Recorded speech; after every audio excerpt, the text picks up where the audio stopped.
용산으로 옮기는 걸 저는 반대를 했어요. 아니다. 야당과 국민의 동의를 받아야 한다. 과연 한덕수 총리가 그런 봉사정신으로 그 자리를 지금 가느냐. 그렇다면 그 앞에 엄청난 고문료를 받고 김현장이라는 법률을 세워간 것은 무엇인가. 유승민 의원, 송영길 대표, 그리고 유영하 변호사 이 세 분 출마하는 건 명분 없습니다. 왜 주소지까지 옮겨가면서 출마를 해요? 윤석열 예. 당선인 당선된 이후 지금 한 달간의 행보를 뭐 관심 있게 지켜보셨을 텐데 한 달 동안의 점수를 매겨보자면 몇 점 정도 주실 수 있을까요?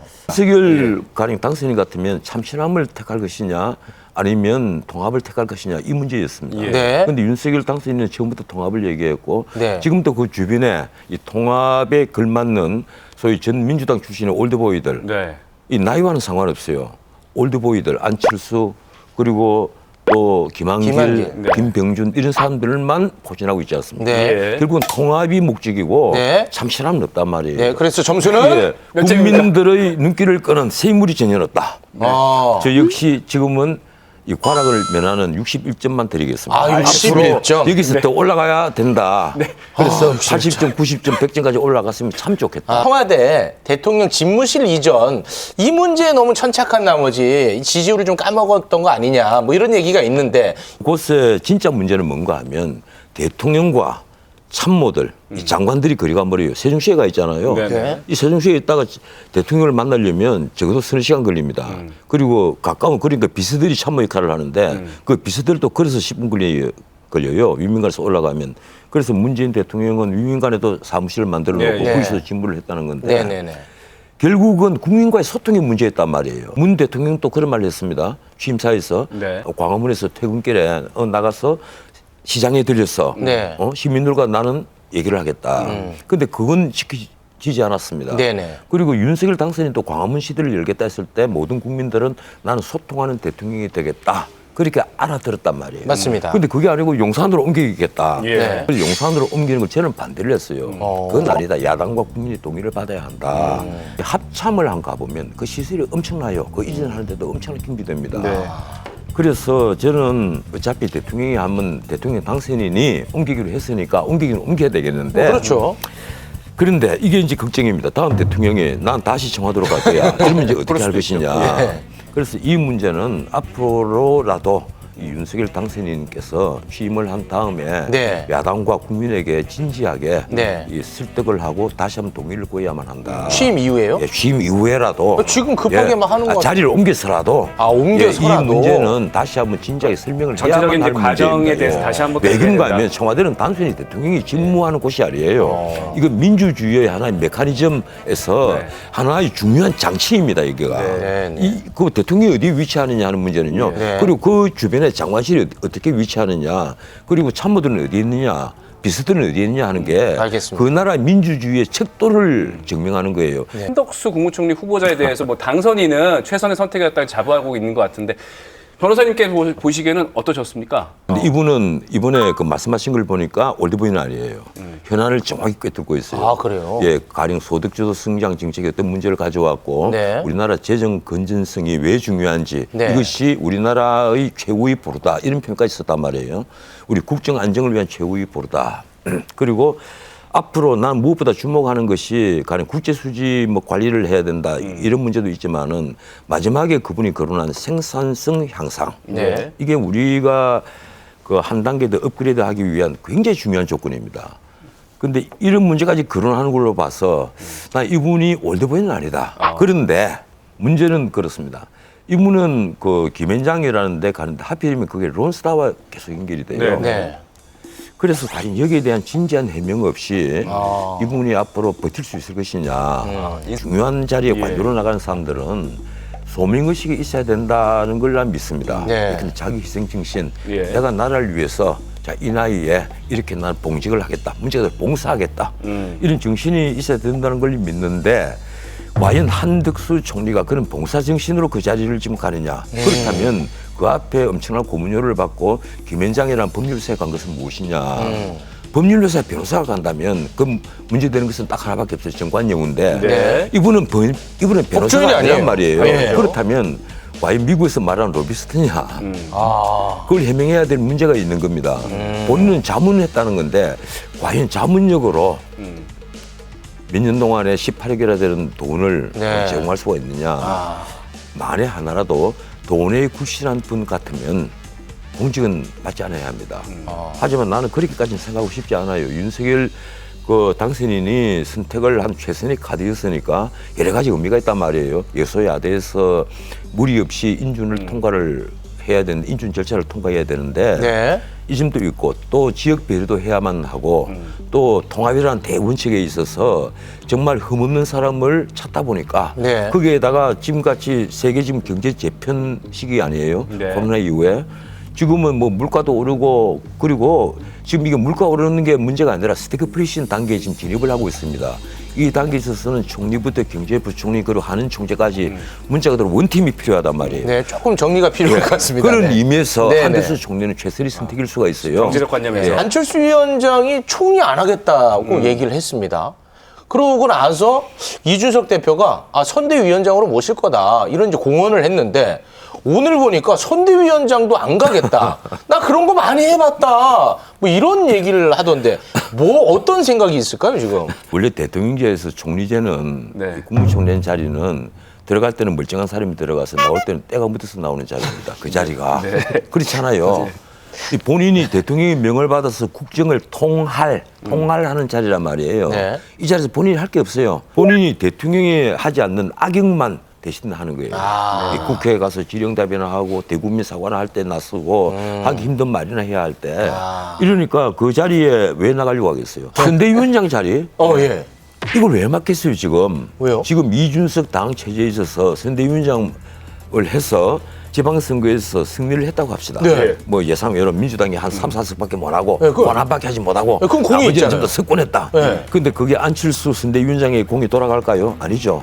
윤석열 새 정부를 맞아서 이렇게 민심이 완전히 바뀌었다. 결론은 이렇게 나죠. 어려운 선거를 이끌었다. 이건 아니겠죠. 그런데 만에 하나라도 선거에서 패배를 하면 어떻게 되겠습니까? 그럼 덤터겠어요. 패배. 오로지 덤태기만 다 뒤집어 네. 버린단 말이에요. 이런 바보 같은 짓을 왜 하겠어요? 혹시 그럼 안철수 위원장이 그 당대표를 노리는 걸까요? 솔직히 말해서 그분에 대한 관심이 없어요. 이미 새 정치를 하겠다고 나선 지가 10년이 넘었는데 내가 그분에게서 새 정치를 본 적이 없는데 회초리 드십니다. 제가 어떤 기대를 하겠습니까? 당선인 대변인이었던 김은혜 의원이 경기지사에 출마하겠다고 선언을 했고요. 내가 깜짝 놀랐어요. 오늘 그분이 예. 네, 솔직히 하기 힘든 얘기인데 예. 내가 정말 존경에 맞지 않는 영국의 마가렛 대처 여사까지 끌고 왔어요. 철회 여인. 예. 자기가 마가렛 대처다. 예, 그 앞에 써놨더라고요. 그 이미지 함부로 덮었으면 안 됩니다. 마가렛 대처는 평생 그분의 평전을 저는 영업한테 읽었는데 정말 그 함부로 빌려오지 마시길 내가 충고드립니다. 아니, 어쨌든, 지금과 비교가 되면 네. 나중에 본인이 손해 봅니다. 그래도 출마를 선언했고 김태형 의원은 원래 원내대표 나갈 거라고 얘기가 나왔는데 뭐 예. 윤석열 당선인의 좀 의중이 실려서 충남지사로 선회한 거 아니냐 이런 얘기도 나오고 있고 어떻게 윤 당선인의 윤심이 지방선거에 좀 들어가는 거라고 볼 수 있을까요? 글쎄요, 이 지방선거에 출마하려는 분들 중에 정말 새 사람이 없는 것 같아요. 이거 뭐 돌려막기 하는 것도 아니고 왜 이런지 모르겠어요. 왜 멀쩡한 분들이 나는 뭐 할 거야, 너 도지사 할 거야, 시장 할 거야, 왜들 이런지 모르겠어요. 뭐 하고 싶어하는 사람들 많은데 새 인물 골라도 정말 국민들에게 참신함을 줄까 말까 하는데 왜 국회의원을 하다가 또 난 도지사 할 거야, 뭐 도지사를 하면 정신으로서 업그레이드가 되는 겁니까? 그래서 업그레이드 된 분이 있어요. 국회의원 하다 이게 있네. MB가 그 서울시장 마치고 청계천하고 나서 네. 버스 주황차로 하고 나서 대통령이 됐으니까 저는 그 버스 주황차로에 무진장 반대를 했던 사람입니다. 알았어요.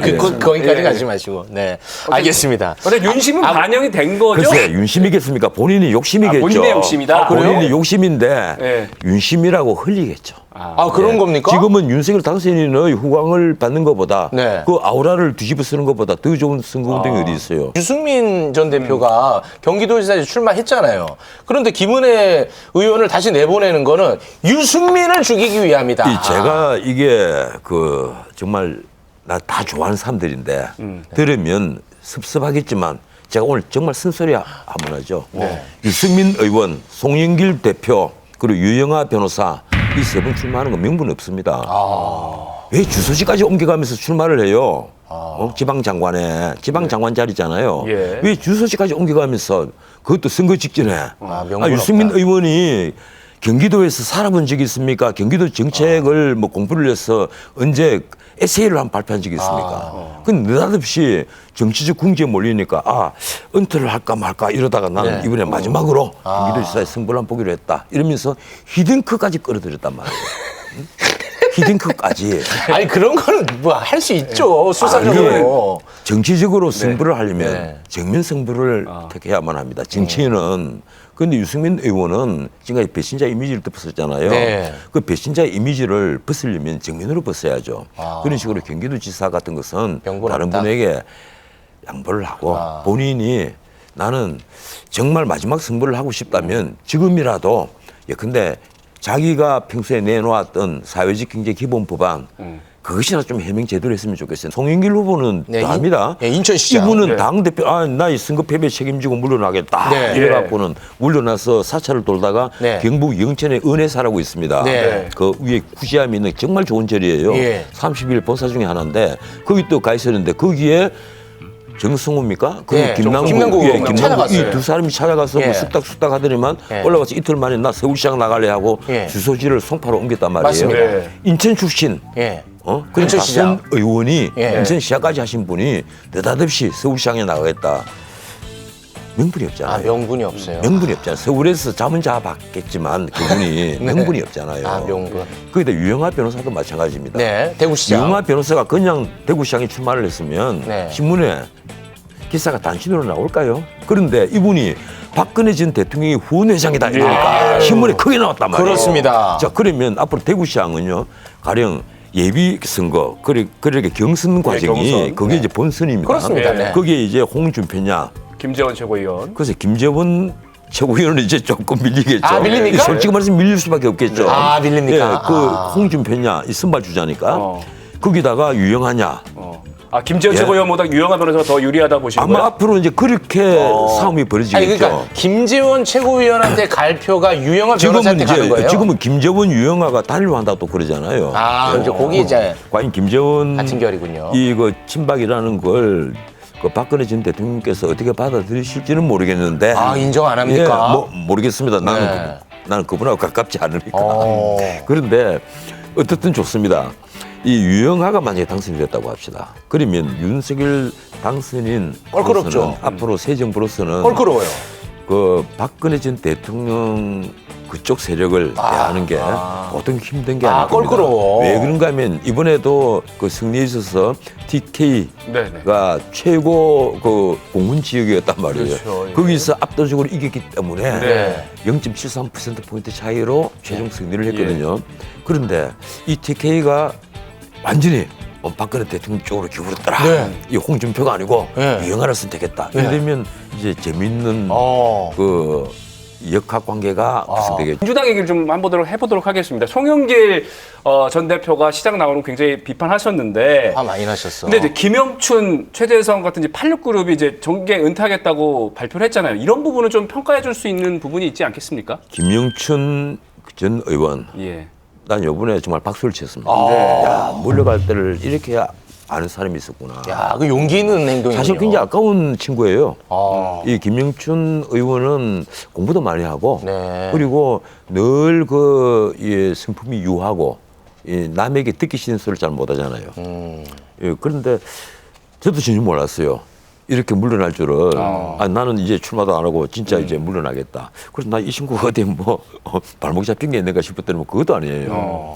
그런데 정말 나아갈 때를 알고 물러날 때를 아는 것은 대단히 훌륭한 겁니다. 아름답다. 알겠습니다. 민주당 같은 경우에는 이제 언론개혁, 검찰개혁, 정치개혁 이 부분에 대해서 신경을 많이 쓰고 있는 것 같은데 이게 이번 선거에 도움이 좀 될까요? 이재명 고문 같은 경우는 참 그럴 거예요. 이 본인이 그 정치적 어떤 이 포지션을 그대로 가고 있으면 좋겠는데 이게 힘들단 말이에요. 그래서 뭐 경기도 지역에 앞으로 보궐선거였으면 그쪽을 통해서 의회에 먼저 들어가겠다. 뭐 이런 로드맵까지 네. 일종의 업무 설비스름하게 지금 나오고 있는데 그래서 지금 이재명 후보에게 당연히 급한 게 뭐겠어요. 사람들이 가령 제가 정치 평론을 하고 있으니까 많이 묻습니다. 저에게. 야, 이재명이 어떻게 될 것 같아? 이재명이 어떻게 될 것 같아? 이런 얘기 많이 해요. 앞으로, 네. 왜 사람들이 궁금해할까요? 그만큼 역대급 비호감 선거에 특히 이재명 후보 쪽에 걸려 들어가 있는 법률 문제가 많단 말이에요. 대장동 게이트부터 네. 지금 아직까지 게이트화하지는 않았지만 백현동 문제 그리고 성남 FC 후원금 사건 뭐부터 그리고 변호사비 대납 사건 이런 사건이 줄줄이 있단 말이에요. 네. 그래서 이 문제는 윤석열 그 당선인이 대통령이 되어서 말 한마디 안 해도 네. 아마 검찰이 알아서 할 겁니다. 그래서 나는 이재명 후보의 앞날이 그렇게 평탄하지는 않을 것이다. 송사 문제. 그리고 네. 이런 것이 앞으로 민주당의 진로에도 엄청난 영향을 미칠 겁니다. 네. Stay